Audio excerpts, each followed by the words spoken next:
Thank you for joining me at the Unity Hall here in Balmain in my electorate, the birthplace of the New South Wales Labor Party way back in 1891.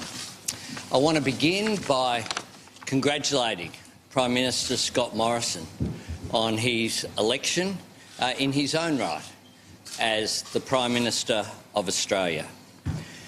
I've had my differences and will continue to have my differences with Prime Ministers on the other side of politics, but I respect the office of Prime Minister and I acknowledge how hard he and Jenny and his daughters campaigned right around the country, and I think it is a great thing that here in this nation we can elect governments in a peaceful and democratic fashion.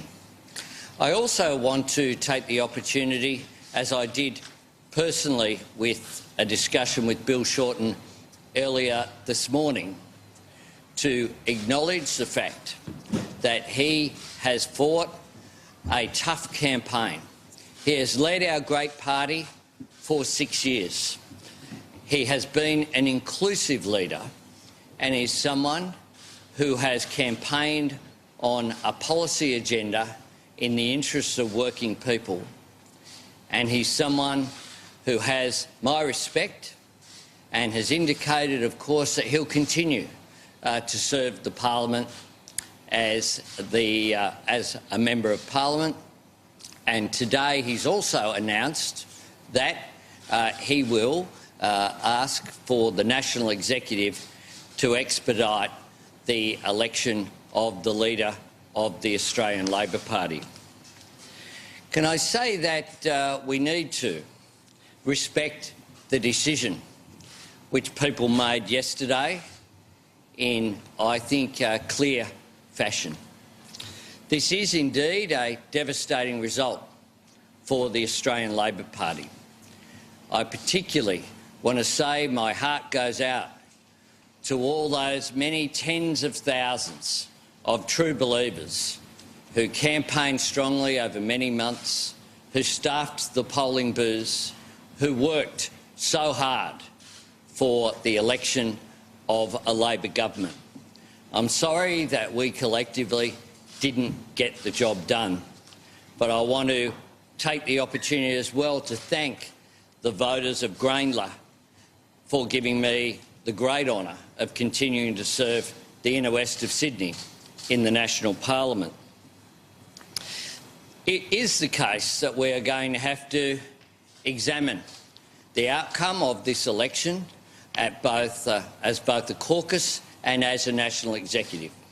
And what we will have to do in that examination is to work out exactly how things could have been improved and why we fell short in forming government. But what matters more to me is the future of our party, and making sure that we face up to the big challenges that we face as a nation. The fact is that we have a re-elected government, but it is one that will continue to be divided. It hasn't put forward a positive agenda for this term, and therefore it's difficult to see how it will govern in the national interest. This election result means the instability in inaction will continue.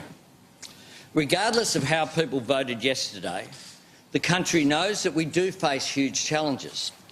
The global economy continues to falter, causing more risk for Australian industry and jobs. Our regions and our outer suburbs are falling behind our inner suburbs when it comes to wealth, when it comes to jobs and when it comes to services.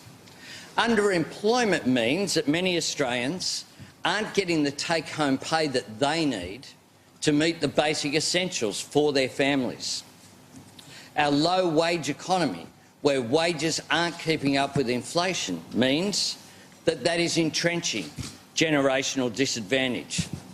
And everyone, including the government, knows in their heart of hearts that the tax system isn't delivering what we need for the country.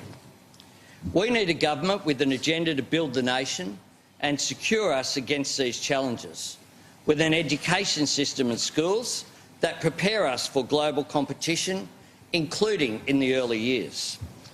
We need to create high-skilled jobs in new industries as our economy continues to transition. We need to build the national infrastructure that deals with these big issues. Most of all, though, what we need to do is have a government that deals with the big challenges by bringing people together. We need unions and businesses, people who live in our cities, our outer suburbs or in our regions, to come together and recognise that what unites us as a nation is far greater than what divides us. We need to articulate how Labor's vision will drive jobs, economic growth and prosperity, how the drivers of that growth are investment in infrastructure but also investment in people, from early childhood education through to schools, through to TAFE and through to universities. We need to compete in this region, the fastest growing region of the world in human history, on the basis of how smart we are rather than on the basis of trying to compete by driving down wages and conditions and creating increased job insecurity. How we plan to create opportunity, not just entrenched privilege. We need to examine our policies but not our values, because Labor's values are eternal. The values of fairness are at our core. We need, however, to make sure that we articulate not just how we share wealth, but how we create wealth. I am today announcing that I will be a candidate for leader of the Federal Parliamentary Labor Party. It's not something that comes to me naturally. It's not something growing up very close to here in public housing in Camperdown that you aspired to. It is, however, something that I believe I have a responsibility to put myself forward, because I believe I'm the best person to lead Labor back into government. We've lost 3 elections in a row. That has an impact on those Australians who rely upon us to improve their education, to look after their health care, to build public transport infrastructure, to look after their interests. And I believe, therefore, that I've got a responsibility to put myself forward. I've already had some discussions with caucus members. I'll continue to discuss it with caucus members, but also rank and file members of the Labor Party. I'm proud that together with Kevin Rudd I initiated reforms that did 2 things. One, they gave the rank and file membership of our party a say in the leadership and therefore the direction of the party. But secondly also, that provided stability. I've been loyal to the leaders that I've served, including Bill Shorten, who's had loyalty from the caucus, I think unprecedented, over the last 6 years. The reforms that we put in place were a part of ensuring that that occurred. If it's a contested ballot, and I would welcome people's right to put themselves forward, I'm sure that it will be conducted in a fair, inclusive and democratic fashion. And I certainly think that the last time it occurred between myself and Bill, it actually put us in a strong position to hit the ground running as a first-term opposition.